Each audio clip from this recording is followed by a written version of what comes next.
ألا من كنت مولاه فهذا علي مولاه. اللهم وال من والاه وعاد من عاداه. بسم الله الرحمن الرحيم. الحمد لله رب العالمين، وصلى الله على سيدنا محمد وعلى أهل بيت الطيبين الطاهرين. My name is Zakaria, Yusuf, Elian, and I'm originally from Tennessee. It's a state in the South, which is close to like Kentucky, Arkansas, southern states. Which the town I'm from is Jackson, Tennessee, which many people may be familiar with the country that's near it, or the state, I mean the country, Nashville. Nashville is about 2 hours where I'm from. And this is where mainly I was born and raised. Not born, I was born in Chicago, Illinois, but originally this is where I was raised for most of my life. And this is fairly no Muslim there. There's absolutely no Muslims here and there, very few. As my childhood, all I remember basically is like from a religious standpoint is that I knew my father was Sunni. He was of the Salafi madhab. But he wasn't the most devout practicing Muslim. So there really wasn't never no influence there. And plus, as a young person, maybe the age of 2, my parents, they separated. So I lived with my mom most of my life until I moved out. And my dad being non-practicing Muslim, there was no influence there, so there wasn't an attempt to try to convert me and my siblings to Islam. But my mother was always a Masiih, a Christian. And that's all I knew. So as I was growing up, I was a Christian. And we went to church every Sunday. We did the holidays. We practiced everything and the rituals of the Christian faith. But it was never something that was deep embedded in my heart as something that I can firmly say this is my way of life. This is the deen, this is the religion that I firmly stand upon. But this is basically it, that I had 2 brothers, an older brother and a younger brother, and a sister. My older brother, Camille, he's 3 years older than me. And then my younger brother, Spencer, he's about 3-4 years younger than me. And my sister, Layla, who's 1 year older than me. And they were Christian as well. And we were all brought up Christian. But there was one instance when I was young, I was about the age of 12, I went to visit my father. I'd visit him on the weekends or on the summer breaks from school. And my grandparents were coming to visit as well. My grandparents is from Jordan. My dad is Palestinian. And when they came, I remember seeing they went to a room because the living room was right in front of the room and they left the door open. And I remember seeing them, they put the rugs. So that put an image in my mind, the Arabic rugs. You know, we see on CNN news a lot of propaganda and propagation about Islam and Muslims. So then I seen them pray, and I seen them do all the different the acts that come with the prayer, and it did something. You know, at that time it was an amazement, but it wasn't something that I could grasp. It wasn't something that I could say, I know what that is, but it left a mark on my heart. But that's one instance that I do remember, and also, you know, occasionally seeing Quran, the Holy Quran in the house. Of course, you know, it usually the cover green with the Arabic on it. I remember when I was around the age 15, I was staying with my dad for the summer. I grabbed the Quran, and for no apparent reason, I just felt like taking the Holy Quran itself and writing Arabic on paper, practicing writing Arabic. And when I would get done, I'd show my dad, he'd be like, it's very nice, it's very good. That's one interaction I had with the Quran. And then later, of course, you know, about 17, I remember I had a Quran, and I spoke with my dad a few times. He showed me a video about Rasulullah sallallahu alaihi wasallam, and it really didn't grab me at that time, but it left an impression on my heart. Again, you know, little seeds that were planted that blossomed later. But that's mainly fun. Well, I was in, I did all my school in Tennessee, Jackson, Tennessee. The beginning school, middle school, high school. And the schools that I went to, there was no Muslim. There was no really interaction with other faiths. Everybody mainly practiced Christianity, and very few Judaism, Jews, and some were Hindus. That's mainly the contact of other faiths that we've had. But the schools there, you know, the school system was very loose. you had your gangs, you had your cliques, you had all these different aspects. So it was easy for an individual to get misguided, to be easily influenced to join these types of cliques, these type of gangs, these affiliations. So there was a lot of bad influence at the schools that I grew up in. And everybody was doing everything beside lessons of school. So it was very hard to focus, but you know, everybody got by. But that was the main thing. The schools, they had no structure. There was no structure like you see in like an established school or a college or a hausa. On September 11th, that day we were in 4th period of class. High school has 4th periods. And in the 4th period, our teacher turned on the TV because all the classes had TVs. So as we were watching the TV, they said news alert. And on the news alert, it showed that the 2 planes as they hit the Twin Towers. So my initial impression was just shock. I didn't know what to think. I didn't know what was going on. I remember a few students in class, they were, you know, crying because they had family members, distant family members that worked there, and possibly were killed as well. So when I went home, I went to my friend's house. He lived right down the street from me. I went there and we talked. I was like, what happened? What's going on? And he explained it. So I was just like, I was in amazement. I really couldn't really think much. I couldn't say much. It was a shock. And from the aspect of knowing that my father is Muslim, I really don't remember what I thought. It was just, I couldn't believe what happened. And I was like, I just pray and hope that they don't give a hard time to my dad.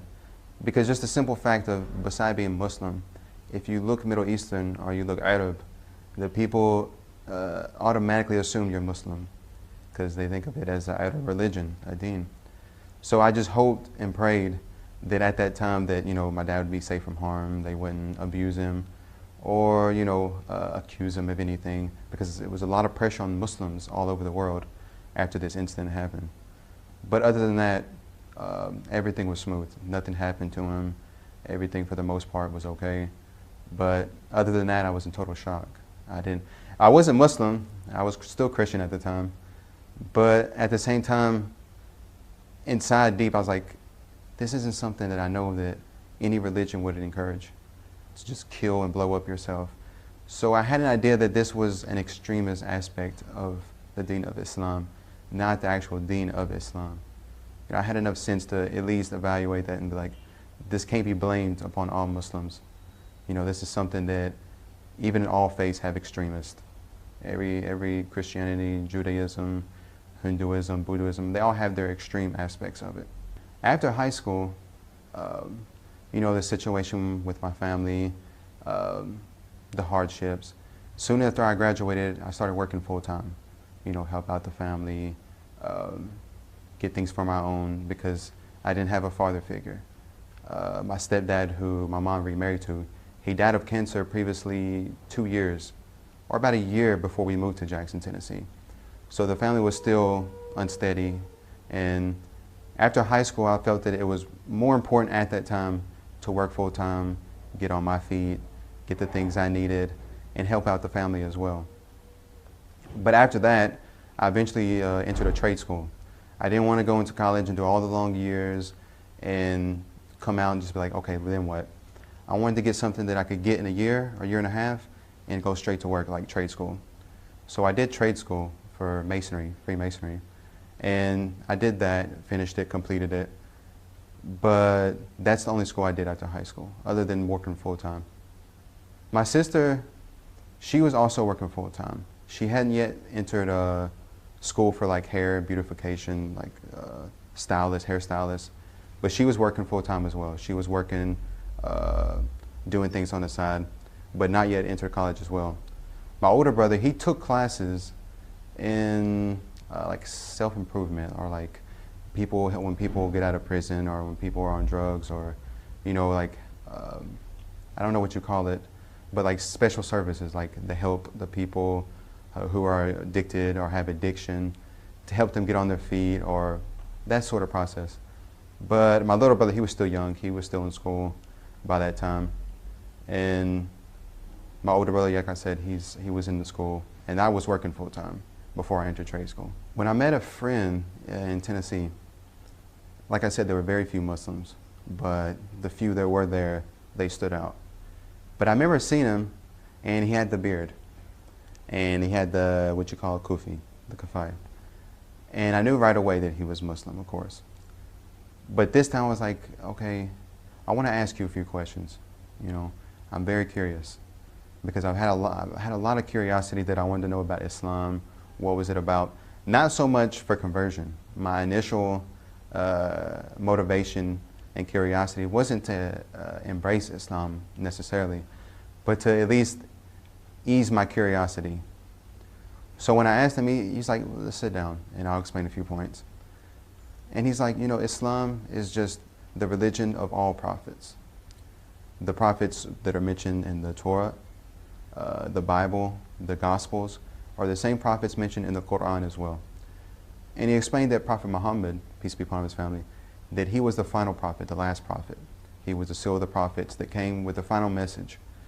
So I took that point and I thought about it for a while. And I was like, because coming as a Christian, you know, we always hear the stories of Prophet David, of Prophet Ishmael, of Prophet Isaac, Yaqub, Jacob, all these different prophets that are mentioned in the Bible, especially Jesus. So when I told him, I said, let me see the Quran, if you don't mind. I'd like to take it home, read it, just look at it. English translation, not Arabic. So as I'm reading, I come across certain ayats, certain verses in the Quran, and it would mention the prophets like Yaqub, Ishaq, all the different prophets, Dawood, Isa, alayhim as-salam, all the different prophets that I remember reading about in the Bible. And I remember hearing about in childhood stories, you know, all the different sermons we hear in the church. So I was like, Ajib, you know, this is strange. Because I had the impression that Islam was a deen of the Arab, like Lebanon, Jordan, all the Middle Eastern states. That it was something confined to them. They're Muslim, we're Christian, we'll just leave it at that. They have their religion, we have our religion.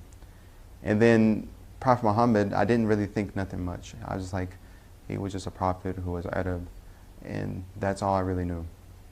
But then as I'm reading, and then the concept stuck out. It came back what the brother was saying, that all the messages that the Anbiya or the Mursaleen, the prophets and messengers sent and gave to the people was Tawheed, was to preach the oneness of God, to preach to submit to God. Because it was hard to grasp the title Muslim, because it was an Arabic term, and I felt like it was more of an Arab thing instead of like a religion thing. But once I got down to what it actually meant, that Muslim means one who submits to Allah subhanahu wa ta'ala, then it started making more sense. And then looking at it from the past of the other prophets, they were all Muslim, because they all submitted to the will of God, and they taught the people to submit to the will of God, to believe in one God. So that was the initial. So we talked, we discussed. I read the Quran again, and then I remember I went to the front of the Quran, and it has like an introduction story, and it spoke about how Rasulullah sallallahu alaihi wasallam had the initial revelation in the cave when angel Gabriel alayhi salam came and revealed the first revelation. For some reason, I didn't really understand it much, but just reading it, it did something to my heart. It touched my heart, and it affected me very much.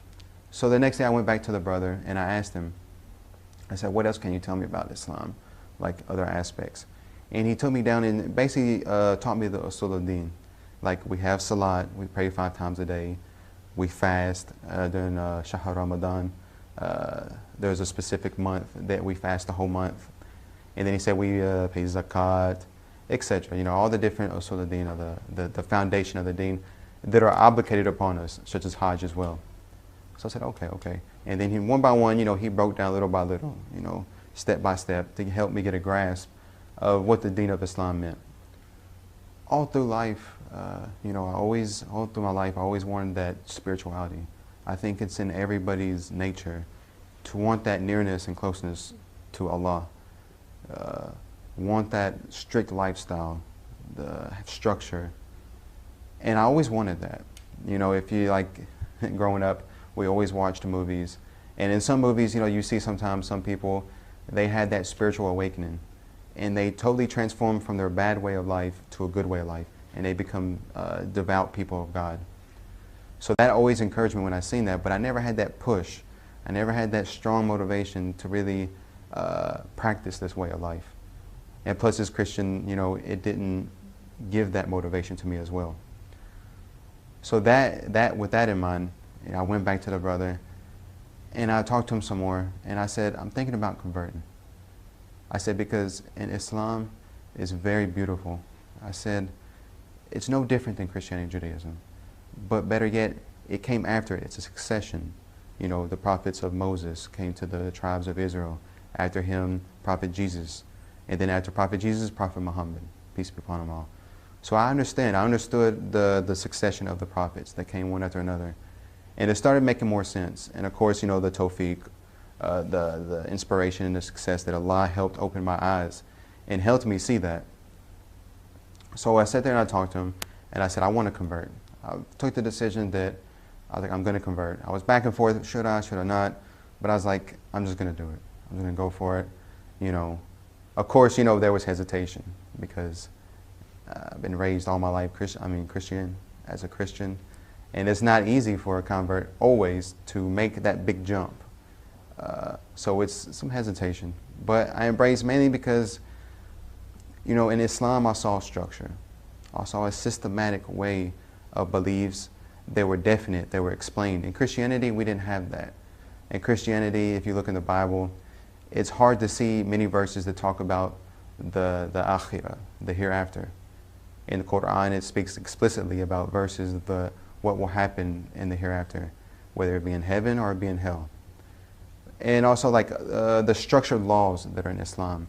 In Islam, we have a set basic laws that we go by. Whereas you find in Christianity, there's not that as much. Like it's more of a moral discipline, a moral guideline, not so much as laws. If you ask a Christian, why do you eat pork? They'll tell you that it's allowed. There's nowhere in the Bible that says it's haram, it's disallowed. So there's not that strict guideline to where it says this is halal, this is haram, this is allowed, this is not allowed. So that itself, I needed that structure, because as a Christian there wasn't structure.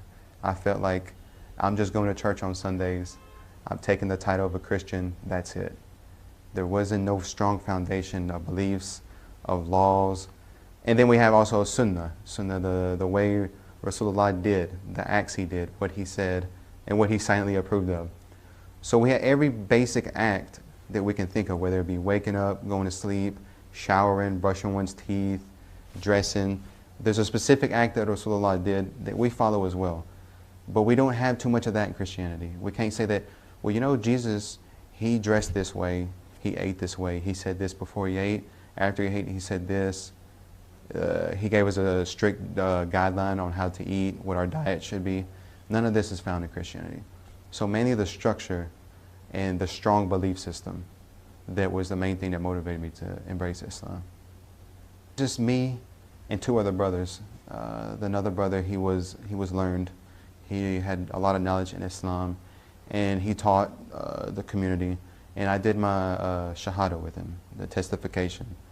And it was just me and two other people. There wasn't no like ceremony or, you know, he became Muslim, but it was just 3 people at that time. But later it was announced to the community that, hey, Zakaria, he embraced Islam.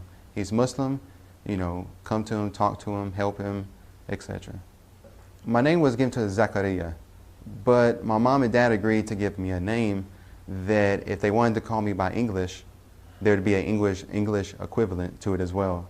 So you have Zakaria in Arabiya, and in English you have Zachary, or short for Zach. And then also in Hebrew, Zechariah. So there was that switch you could do with my name. Like if my mom wanted to say the English, which of course she did, she would call me Zachary or Zach. But my father would always call me Zakaria. Zakaria.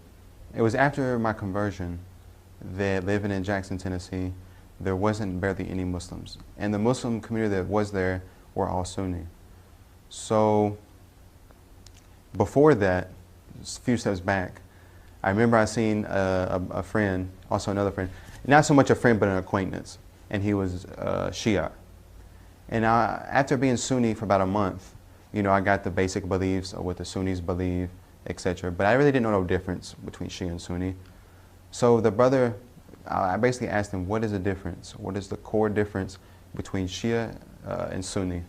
And he basically broke it down, and he said that, of course, we believe in the 12 Imams, alayhim as-salam, the spiritual guides after Rasulullah, who protected the community from misguidance. And then he also said that one of the other core differences between Shia and Sunni is that Sunnis believe in Qadr. They believe everything is predestined. But us Shia, we believe that Allah is Adl, that Allah is just, and that Allah ordains certain things, like where we're born, where we'll be born, and things like this. But there's also other things that we have a free will in. We have a limited free will, and that we're able to do certain things, and there's some things we have no control over. So this made sense as well.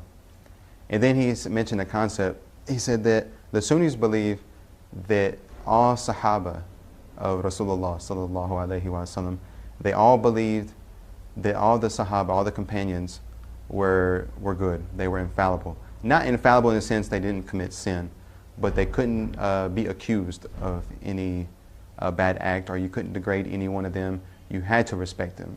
It was absolute. So then as a Christian, I look back that even the 12 disciples of Isa, Jesus alayhi salam, there was good disciples and there was bad disciples.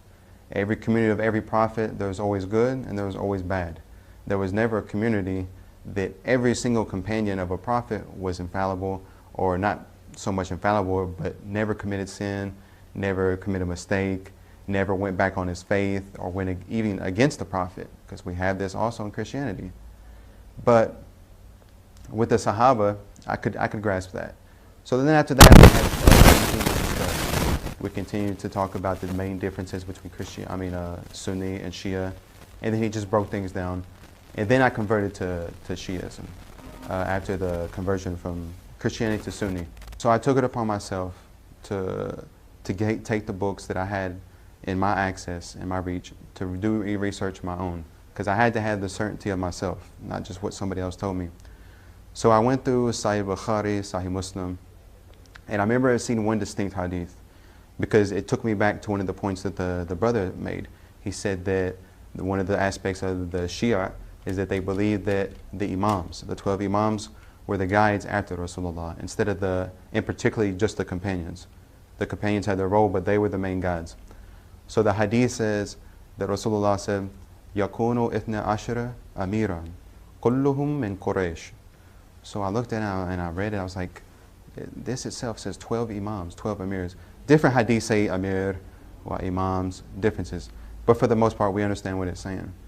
So I went back to the brother and I said, is this one of the narrations that you use to support your belief as a Shia? And he said, yes. He said, this is not the only one. He said, there are many, many hadith narrations in the books of Sunni that support Ahlul Bayt, that support the guidance of the Imams after Rasulullah.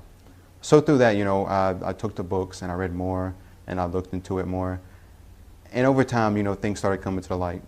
And then also, like reading Quran. There's the verses of the Quran that speak about Ahlul Bayt. Ya ayyuhal ladina amanu ati Allah wa ati Rasulah wa ulu amri minkum. So it said that, oh, you who believe, obey Allah, obey His messenger, and obey those in authority.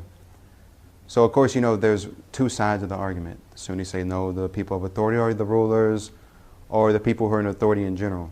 But the Shia say, no, that we have authentic narrations that have come to us from Rasulullah and Ahlul Bayt that say that, no, this is specifically the Ahlul Bayt, the family of Rasulullah, the Imams. So this helped as well. And plus I had access to a Shia tafsir. It was like a simple tafsir, nothing major, but the general interpretation of the Quran with hadith from the Imams. And I would run across this as well, look at the different ayats, compare it to the Sunni tafsir. So I was kind of back and forth, just comparing, studying, asking questions, until finally, alhamdulillah, Allah gave me tawfiq. Allah opened my heart, and He helped me see the beauty of Shia Islam and the different aspects of the beauty of the different beliefs and that revolves around Ahlul Bayt, and particularly alayhim as-salam. So after that, I became Shia. The place where I was at, of course in Jackson, Tennessee, there wasn't many Muslims, and the Muslims that were there were Sunni. So on top of that, I felt very restricted. I felt very like I was in a tight spot, because I was reading different books that I would order from Iran. I got books in publications. I would write them a letter, they would send me books. So in English translation, English books. So I would read all the time, different Shia books about the beliefs, history, and particularly history, because the history opened my eyes to a lot of things that occurred. So this itself, it helped a whole lot. And I just kept reading. But at the same time, as I'm reading, when you read something new and it's exciting, you want to share it. Anytime you learn something and it's exciting, you want to share it with somebody else. Or you may have questions. So I had access to Facebook. So I had, shuyukh, scholars who were from Qom, from Najaf. I had other brothers who were studying the seminary in the house as well. But it's not the same being in physical contact with other Shia and being able to converse with them, interact with them, and other things like that. So I felt very restricted. So what I was doing, I was working and I was doing trade school, and I had my mind made up that I was just going to work trade school and just study as much as I can, because my studying was just a passion. It was a love. I found something very beautiful, and I just wanted to get more and more and more and learn more about it. So the brother mentioned to me, he said that, as much as you study and as much as you're into the religion, you should go to the Hausa. So at the time I knew nothing what Hausa was. He said it's a seminary where students come and they study full time. So I said, okay, I'll take that in consideration. So I went to a friend, he's Ali, he's from Basra, Iraq, he's a Shia. But I didn't really associate too much at that time. So when we talked, he said, yes, this is what the house is, this is the layout, this is what you'll do, etc. So I said, okay.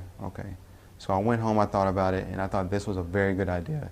This is the main thing that I've been wanting.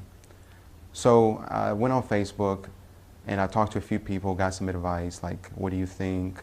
It's a big step, but what do you think? Like, yeah, if that's what you want, and Allah has guided you in that path, take it. So the next step was that I needed contacts, because, I tried calling the Hausa, and it's not the easiest process. So I was trying to make contacts.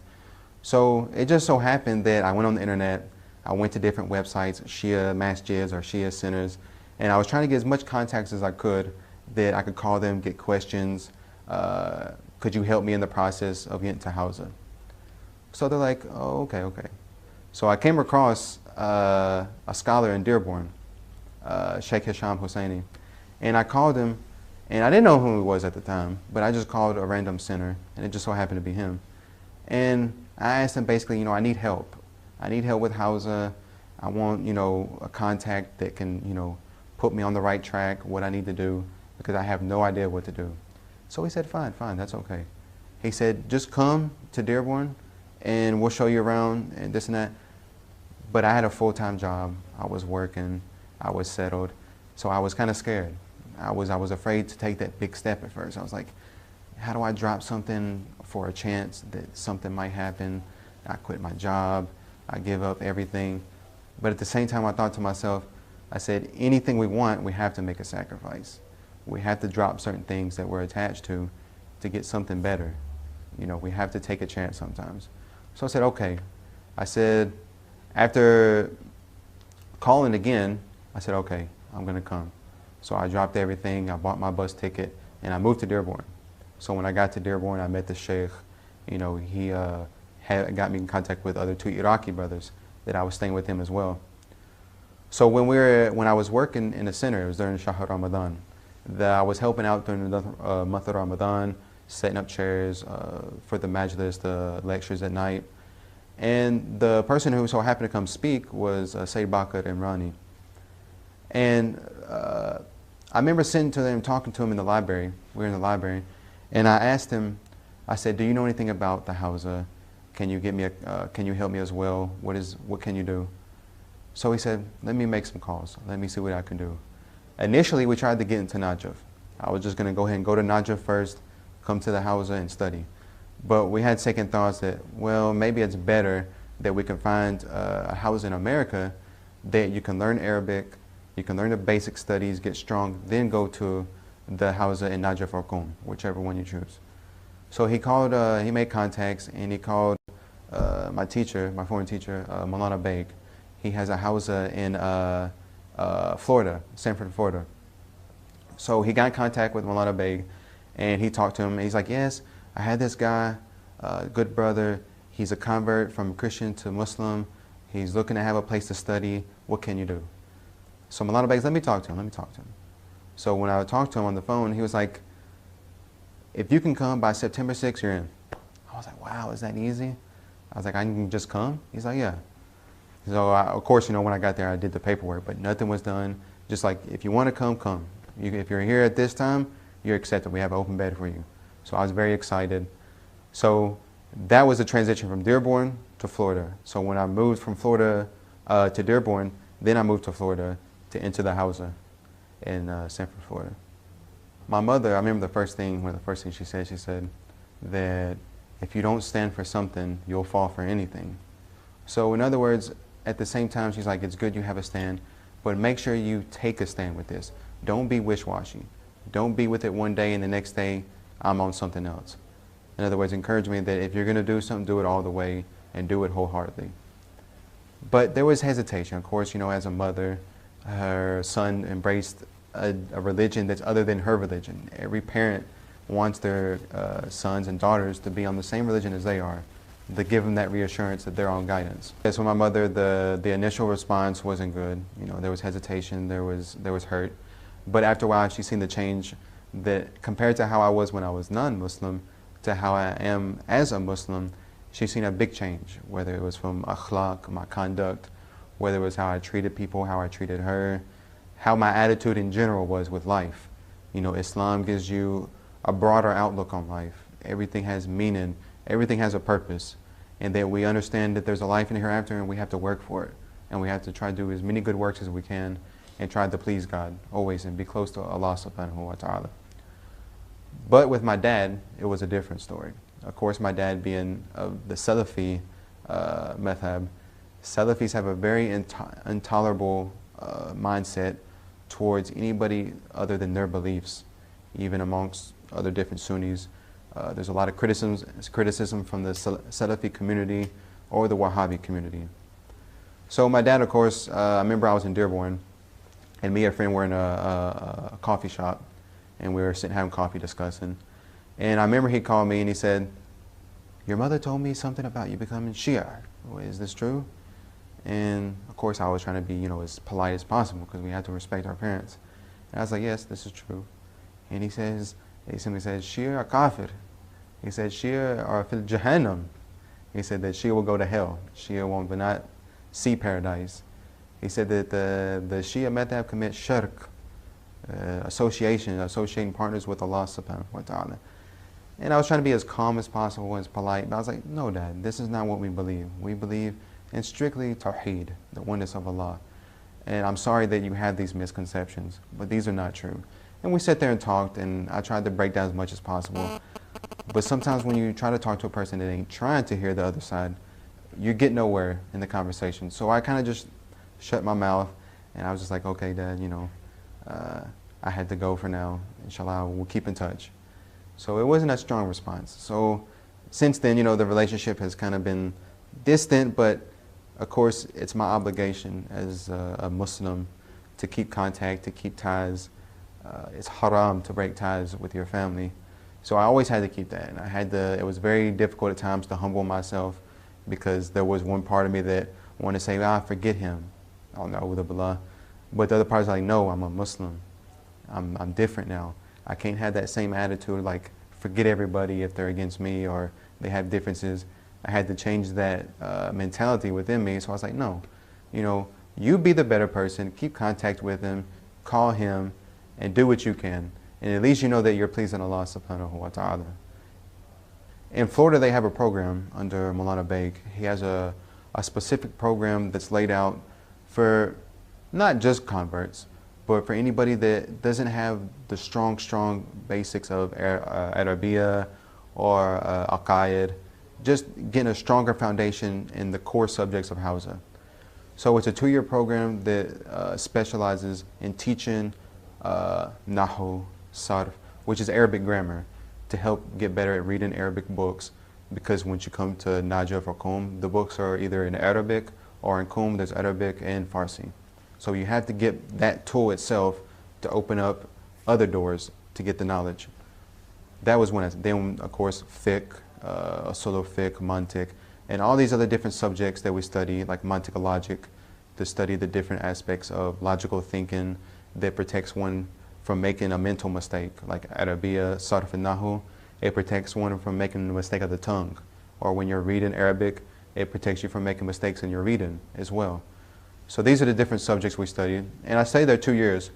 But when I talked to Maulana, I asked him, my plan is to go to Najaf or Qom, either one. I said, will I be able to go after this? I don't want to just study 2 years, go back to the States, and go back to the same thing I was doing. I said, if I do it, I want to go all the way. I want to study years and years and years.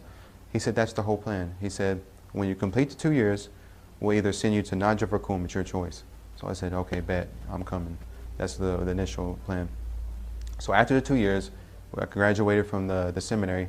Of course, I bought my ticket, and I just remember I wasn't so much focused on the Hawza initially.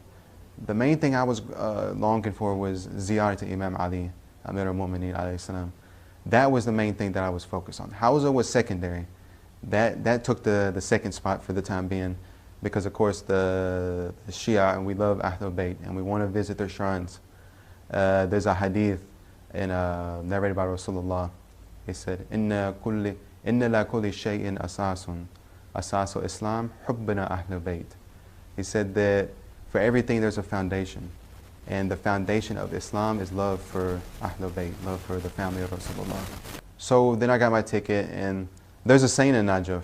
They say that if you come to Najaf for Hawza, for knowledge, you'll get nothing.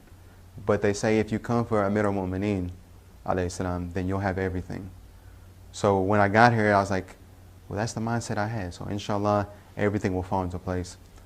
So I came to Najaf. I've been in Najaf al-Ashraf for 3 months now. And the experience has been the most beautiful experience I've ever experienced in my life. It has been spiritually uplifting, mind-opening, eye-opening.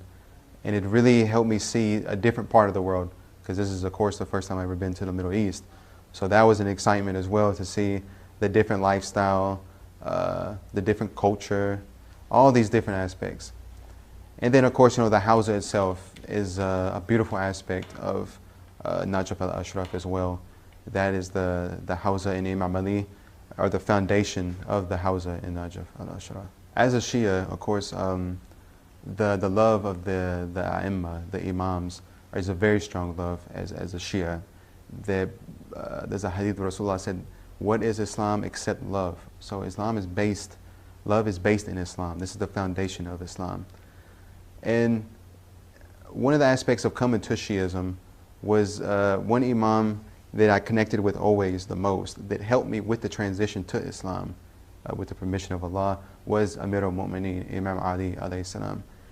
Because even when you read history and you hear about all the different aspects of Amir al-Mu'mineen, Imam Ali, whether it was in battle, his bravery, how almost all the battles that he defended Rasulullah, that he defended Islam, that he helped save the Ummah from the opposing enemy, whether it had been in the battle of Badr, whether it had been in the battle of Uhud, with all the different, all the main people on the opposing side who were the best fighters, Imam Ali alayhi salam, destroyed them.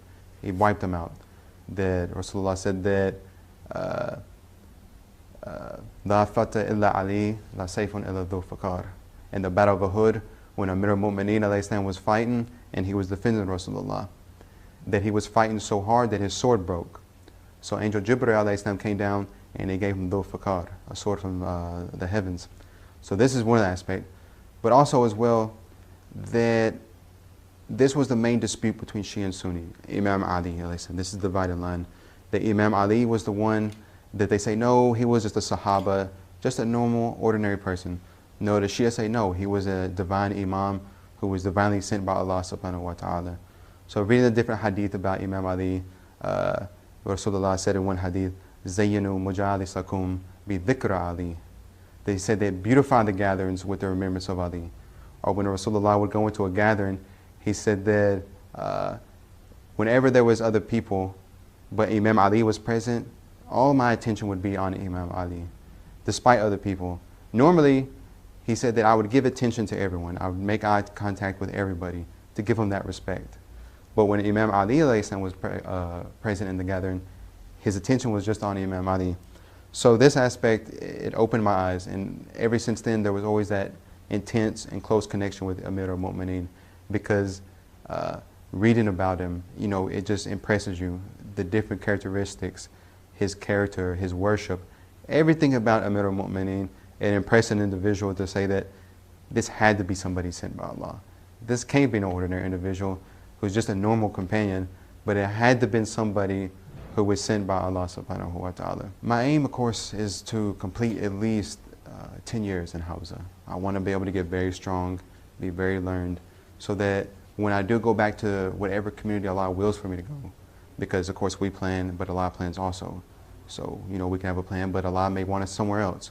But whichever community I go to, or wherever place in this world that Allah wants me to be at, that I want to know and be reassured that I'm firm, that I'm not just somebody who knows a little bit. Of course, any knowledge we have is a little bit, but I want to at least be firm in the little knowledge that I do know, so that when I go back, I can teach other people.